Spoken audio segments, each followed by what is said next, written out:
Everybody in this room, everyone, possesses a superpower. One that, if used with intention, could change your life and change the trajectory of how you age. It's the power of envisioning. Now, this is not the envisioning that you might have already heard, like the believe it you can receive it or believe it you can achieve it. It's not that mantra, nothing like it. This is about science, and that our brains give us the power to see our possible future before it happens.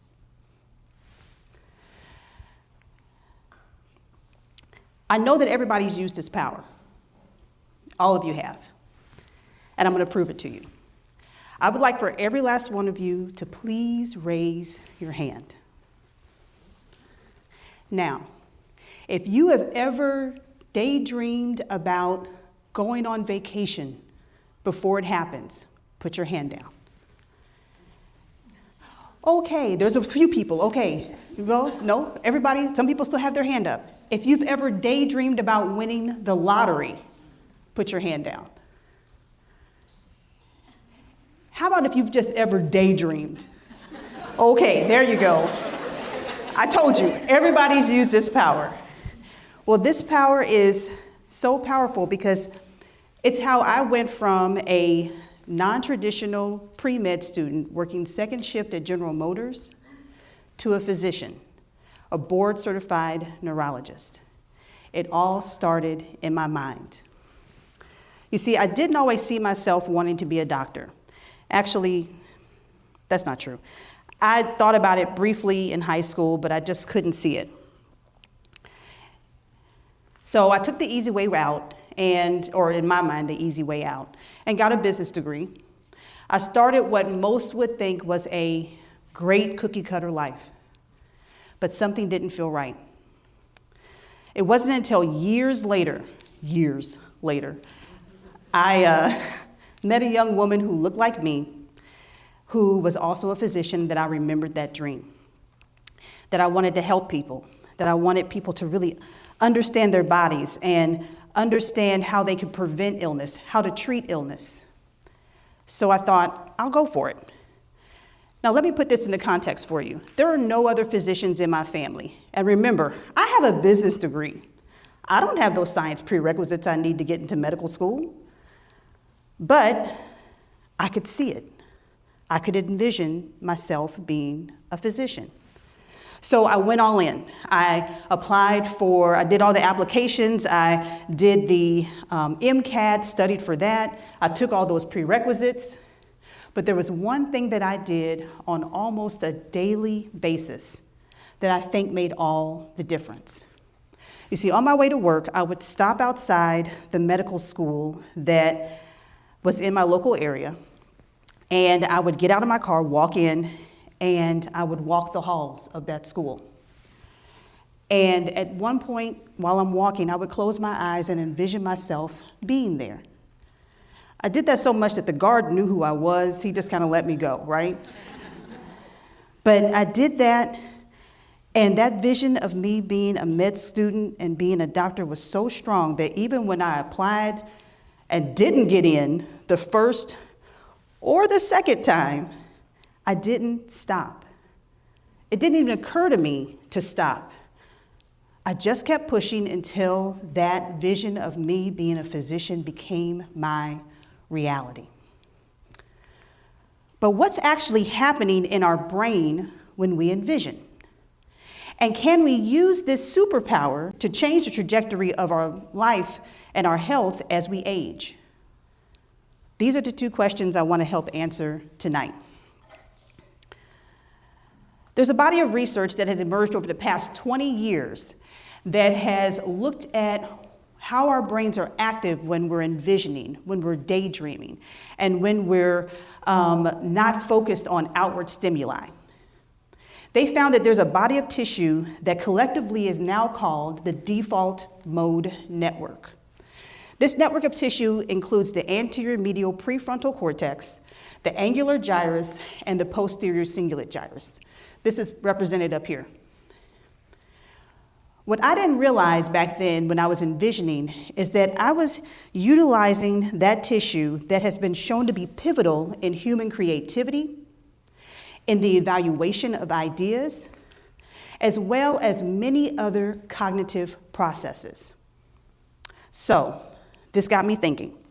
As a neurologist, and as a mom of 2 young kids who started having children quite late, and I would actually like to see my grandchildren one day, but I'm going to be quite old when that happens. So I thought, what if I envision the way that I age? And I think about, instead of it being me taking it easy, retiring to the easy life and not moving much, what if I replace that with me getting stronger, lifting weights, and not just maintaining my strength, but improving my strength as I transition into my golden years? You see, in 20 years, 1.7 billion people will be over the age of 65. It's a lot of people. This is according to Our World in Data, which is a collaborative effort between the University of Oxford and Global Change Data Lab. If we don't start seeing ourselves now as strong seniors there in 20 years, we will have an epidemic of weakness and frailty on epic proportions. And I know as a neurologist, frailty of the body is soon followed by frailty of the mind. So, with that being said, let's not waste another minute, and let's all use this superpower right now. Please close your eyes. It's 20 years into the future. You might be in your 60s, 70s, 80s, and you're at the gym. You're lifting weights, you're doing bicep curls, squats, push-ups, planks. Not only that, you're still active with your family and friends. You're living independently. You're doing fun things. You're active. And you know that this life that you're living was made possible by your actions that started tonight with this vision. Open your eyes. Could you see it? Could you see the life that you could have? Could you see the life that you will have? Doing this once is great. It's a great little exercise that we just did. But if you did this daily, just imagine. If you do this daily, your brain will tell you, you know what? This is actually a possibility, because the default mode network not only allows you to envision, but part of it allows you to evaluate those thoughts and know that those are real thoughts and they can really actually happen, right? So I want you to think about your 80-year-old self. Remember my story. I thought about being a doctor. I dreamed of it. I envisioned it. I did it so much that I started doing daily actions to get myself there. I want you to think about daily your 80-year-old self. This is me and my husband with AI 80, right? But we're strong. We're active. And I want you to know that your brain will evaluate those thoughts and let you know this is a possibility.